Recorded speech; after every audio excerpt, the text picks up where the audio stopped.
Les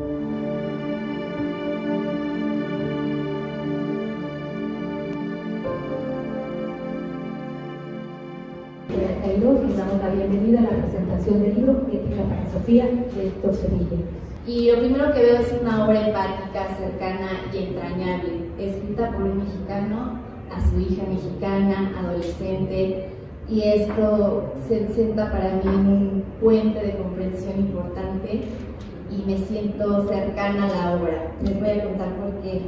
Esta obra está escrita en forma de cartas para su hija y se puede ver en cada una de sus capítulos un lenguaje amoroso, cercano, que yo quisiera hablarle a mi hijo de esa manera también, y lo que me pone a pensar es que le he dado suficiente información a mi hijo para su vida. Si hoy me fuera de aquí, de este mundo, él tendría las herramientas necesarias para seguir con su vida, tendría la formación que él necesita para tener una vida plena. Yo creo que es unas preguntas que nos hacemos los padres constantemente. ¿Qué tanto le doy a mi hijo? ¿Si se está llevando algo importante? ¿Si le estoy transmitiendo mi experiencia de una forma asertiva?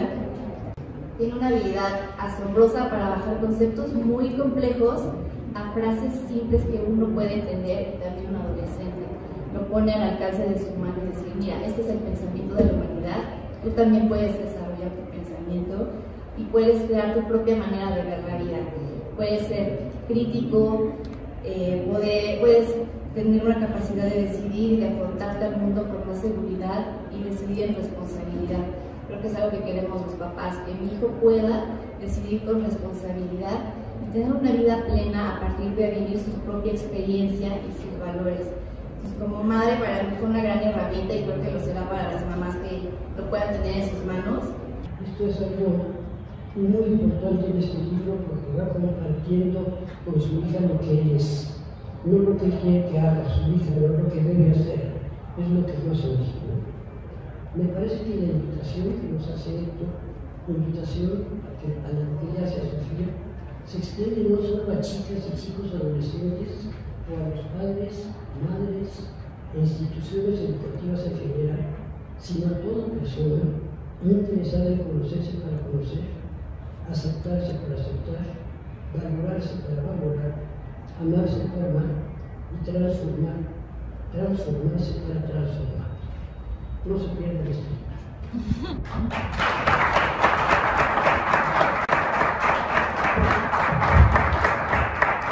Y desde luego que me hice la pregunta de qué sucedería si yo muriera hoy. Y evidentemente una de las primeras cosas que me planteé fue: tengo muchas cosas que decirle a mi hija que no le he dicho, que he pensado, que he a lo mejor reflexionado por mi cuenta, o que a lo mejor una tarde de domingo analizo que debería haberle dicho, pero que efectivamente no le he dicho. Y si bien habría podido pensar que ella se quedaba con otros libros, con mis discos, o mis cosas, o lo que sea que ella pudiera tener de mí, no tenía mis palabras para ella. Entonces, había dedicado mucho tiempo a hacer otro tipo de libros directamente de filosofía, más académicos, mañana presentamos uno también, pero este es un libro en el que me centré en hablar de tal manera que se lograra hacer una conexión emocional, que hubiera un encuentro de sentimientos y no necesariamente como palabras que evocaran a una abstracción filosófica, sino más bien a una emoción. Y desde luego que fue un reto, porque yo no había hecho un libro para adolescentes y tampoco había hecho un libro que estuviera con la intención de hacer una conexión de un padre a una hija, que finalmente es un tipo de relación donde no siempre hay diálogo, no siempre hay entendimiento, no siempre hay comprensión, o no siempre es tan sencillo. Así que capté, entendí que eso era algo que tenía que hacer. Donde en cada carta le hablaba de una virtud, de una cualidad que ella podía desarrollar. Inició con la valentía, que era justamente la valentía y la admiración de hacerse preguntas. Y en cada carta yo le preguntaba, dime todo lo que no hayas entendido. Y desde luego que en la primera me decía, esto no entendí, este autor no sé quién es, este concepto no sé de qué se trata. y ella fue como la editora. ¿Sí? Después, por supuesto, en la editorial Kairos hicieron otras ediciones, otros cambios y mejoras, pero ella fue como la primera editora. Todo lo que ella dijo, yo no lo entiendo y creo que mis amigas no lo entenderían si lo leyeran, pues eso lo cambié. Entonces, si estaba hablando como de la tristeza o la melancolía en Nietzsche, y ella me decía, no sé quién es. Bueno, pues quitamos a Nietzsche y acabamos hablando de Lord Farquhar de Shrek, ¿no? O estábamos hablando de la melancolía de Schopenhauer, pero no, más bien podíamos hablar de Frodo en El Señor de los Anillos y cosas por el estilo, es decir, como se podía hablar a partir de otros personajes, de otros enfoques, de otras maneras. Y hubo un momento donde también entendí que tendría que hablarle de mí, de mis experiencias, no en la idea de que ella me imitara, porque la ética no es proponer una imitación, la ética es proponer una reflexión propia. Entonces le hablaba de experiencias que a mí me hicieron reflexionar, experiencias que para mí fueron significativas, pero solo con la intención de que ella también generara su propia reflexión. Y entonces cuando ella decía, ahora sí él entendía esta carta, ya sé de qué se trata, dábamos hacia adelante a la siguiente carta. O si ella me decía, ya entendí lo que sentías, para mí fue mejor. Pero en otras cartas, cuando ella me decía, en esta sentí cosas, a esa le ponía triple palomita, porque esa era la intención. No solo que lo entendiera, ni que me entendiera, ni que viera lo que sentí, sino que ella sintiera. En el camino, desde luego, entendí a otros filósofos que han hecho libros de ética para sus hijos. Por supuesto, habría que mencionar, y lo menciona en el prólogo, a Aristóteles, cuando le escribe a su hijo Nicómaco. Y hay un libro muy importante que se llama así, Ética a Nicómaco, o Ética Nicomaquea, un libro de un filósofo a su hijo. Más contemporáneo es Fernando Savater, el filósofo español que escribe a su hijo Amador, Ética para Amador. Así que tomó más sentido escribir un libro que no fuera para un hijo, sino para una hija. Un libro de ética para una hija. Ética para Sofía. Y ese es, por tanto, el motivo del título en este libro. Sofía es real, Sofía existe y Sofía es mi hija. Y una de las cosas interesantes respecto al libro es que se enfoca en que la persona sea capaz de tomar decisiones. Porque al final la ética nos debe conducir a tomar decisiones y a asumir la responsabilidad de aquello que decidimos. Entonces, una de las cosas que ella hizo después de haber leído el libro y demás fue que me dijo, me voy a ir a vivir a Monterrey porque quiero seguir mi preparatoria allá, porque allá hay un equipo de básquetbol en el cual yo quiero entrar. Así que se fue a los 16 años. El libro fue su regalo de 15 años. No se lo di publicado, se lo di en compendio de cartas, y a los 15 años fue como su regalo de quinceañera, fue su libro, con la promesa de que después se lo daría publicado y que ya le llegó su edición de Kairos, enviado por Nirvana, ¿no? Justamente.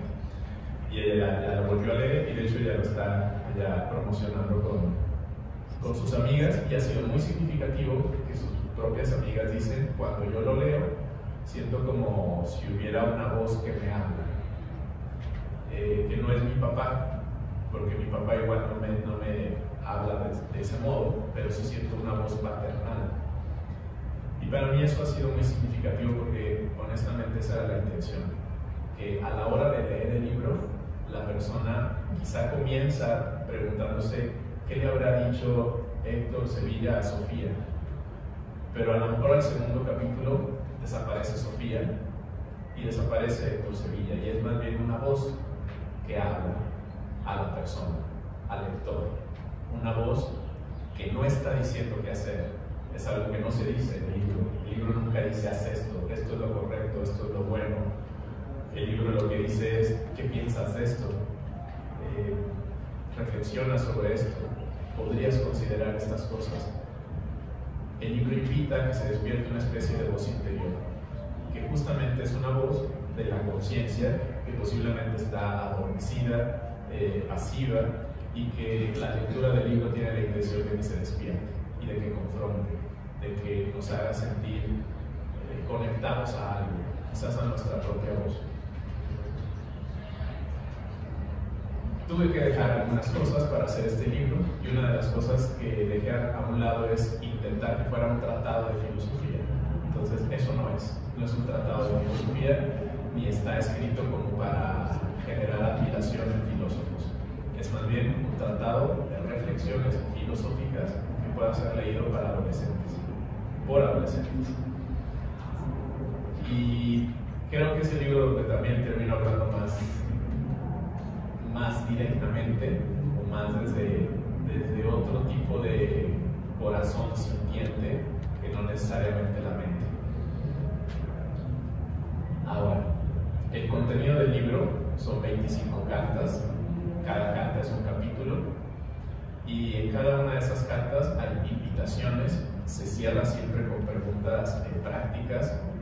A lo largo del capítulo se va anunciando como personajes que han vivido de lo que se está hablando, y cierra con una parte que fue muy significativa escribir, que se llama Cuando yo no esté, que es el epílogo, y es una parte donde le digo, ojalá este libro lo sigas teniendo aún después de que yo muera, porque hija, finalmente eso es así, casi siempre los padres nos vamos primero. Y una vez que yo muera, entonces considera estas cosas. Y en esa parte, que es como la idea de que ella lo lea cuando yo no esté, pues ha sido muy difícil hacerlo cuando sí estoy, porque es pensarla sin mí. Y eso que parecía delicado o triste, en realidad se volvió muy significativo, porque al final esa es la idea, que logre estar sin mí, que no tome mis pensamientos como un parámetro, mis reflexiones como una regla y como un mandato. A los papás de pronto les puede costar trabajo eso, y sienten que ayudar a su hija es decirle qué hacer directamente, o coaccionarla, o decirle este es el camino. Puede que eso sea bien intencionado, pero la verdad es que las hijas, así como cada ser humano, tienen que elegir, definir, buscar, encontrar su propio camino. Por tanto, el libro busca ser también un poco la voz de esos papás que no han podido o no han querido hablar con sus hijas, o si han podido hablar, quizá no lo hicieron de un modo donde ellas pudieran ser ellas mismas y no se convirtieran en una copia del ideal que ellos esperaban, porque de pronto el amor puede llevarnos a ese engaño de solo serás querida si eres como yo te veo, que termina siendo distinto a mereces ser querida así como eres, tal como eres, incluso aunque no seas como yo lo imaginé, porque al final esa era mi expectativa, era mi ilusión, era mi fantasía. Así que el libro parte de esa premisa. En buena medida el amor también se demuestra cuando permito que seas quien eres y no cuando obligo a que seas quien espero que seas. Desde luego, le repetí muchas veces a Sofía en el libro que hay decisiones que ella tiene que tomar y que en ninguna manera o de ningún punto de vista tendría que pensarlas en satisfacerme, ni a mí ni a otra persona, porque finalmente cuando enseñamos a los hijos que nos satisfagan, cuando no estamos buscando a quién satisfacer, y es una forma de esclavizarles en nombre de una educación que fue parcial o que no estuvo muy centrada realmente en lo que a ellos de verdad les interesa. Por supuesto, fue un libro que implicó quitarle muchas máscaras con ella. Por ejemplo, la máscara del papá que sabe todas las respuestas, me la tuve que quitar, que lo tirara a rotar enmohecida, porque en varios momentos le digo, si tú crees que yo sé el camino, te puedo decir que no lo sé, lo sigo descubriendo. Y es difícil que un papá le diga eso a una hija. ¿Sabes qué? No sé el camino, no tengo ni idea, vivo junto contigo, solo tengo 30 o 40 años más, no ha sido suficiente como para entenderlo. El ser humano tiene aquí 5.000 años y nos seguimos haciendo preguntas. ¿Por qué pensamos los papás que a los 40 sabemos cómo responder? Así que la máscara cae. Mi máscara sobre quién es Dios Puedo darte una respuesta sobre quién es Dios, te puedo dar algunas ideas, seguramente fallidas, porque cualquier cosa que diga de Dios no será Dios, porque ya lo maquillé o lo manipulé con mis conceptos. Entonces, no tengo la respuesta sobre la divinidad. Sobre lo que es correcto hacer, no, porque eso dependerá de circunstancias, de contextos, de situaciones. Tendré algunas ideas. Podemos citar el Código de Hammurabi, los mandamientos de Moisés, podemos hablar de leyes, constituciones u otro tipo de cosas, pero no sabemos siempre qué hacer, porque esas leyes, normas y constituciones no hablan del presente, del momento que estoy viviendo yo, o del conflicto que tengo con un hermano, o del conflicto que tengo con un hijo, o de la crisis existencial que tengo por estar deprimido de alguna manera. Conocer un código que nos diga qué hacer ahí. Si voy con un psicólogo me dirá alguna cosa, pero esa cosa siempre será desde un enfoque teórico, psicológico. ¿Cuál es la verdad? La verdad es que nos aproximamos. Es aquella cosa con la cual llamamos, es aquel nombre con el cual llamamos a nuestra incertidumbre. Pero mejor le llamamos incertidumbre, ¿no? ¿Para qué le decimos verdad a algo que es mera incertidumbre? ¿Quién soy yo?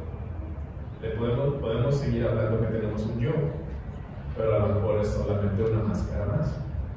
Entonces, plantearse así con una hija es delicado. Que la hija lo entienda más aún. Así que cuando llegaban esas cartas diciendo ya entendía que vas, le creía. Tampoco la iba a examinar, pero le creía, porque me daba cuenta cuando efectivamente era así. Si este libro ayuda a papás o mamás a encontrar algunas palabras o para hablar con sus hijos, si genera reflexiones en donde eso sea posible, o incluso si esa mamá o ese papá o ese hombre o mujer adulta conectan con el infante que fueron y escuchan esa voz que está ahí presente en el libro, que yo escribí, pero en una de esas ni siquiera fui yo, entonces tendrá un sentido y habrá cumplido con su meta.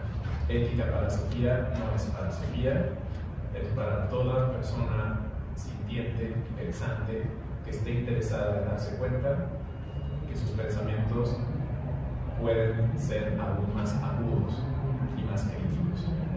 Ética para Sofía también es para ustedes, también ha sido para mí. Cuando yo mismo lo leí, yo mismo escuchaba esa voz. Suena bastante absurdo, ¿no? Yo lo hice, yo lo leo y es como si escuchara a un papá que me hablara. Que de paso cabe que tampoco me hablaba mucho. Así que de ahí medio se interesó un poco el sistema y la transgeneración. Espero que sea oportuno para ustedes la lectura. Ojalá puedan tenerlo, puedan leerlo, y desde luego me interesará mucho que tengamos claro que aunque sea un libro de ética, no da respuestas definitivas, sino al contrario, pone en la mesa de debate nuestras propias preguntas. Muchas gracias.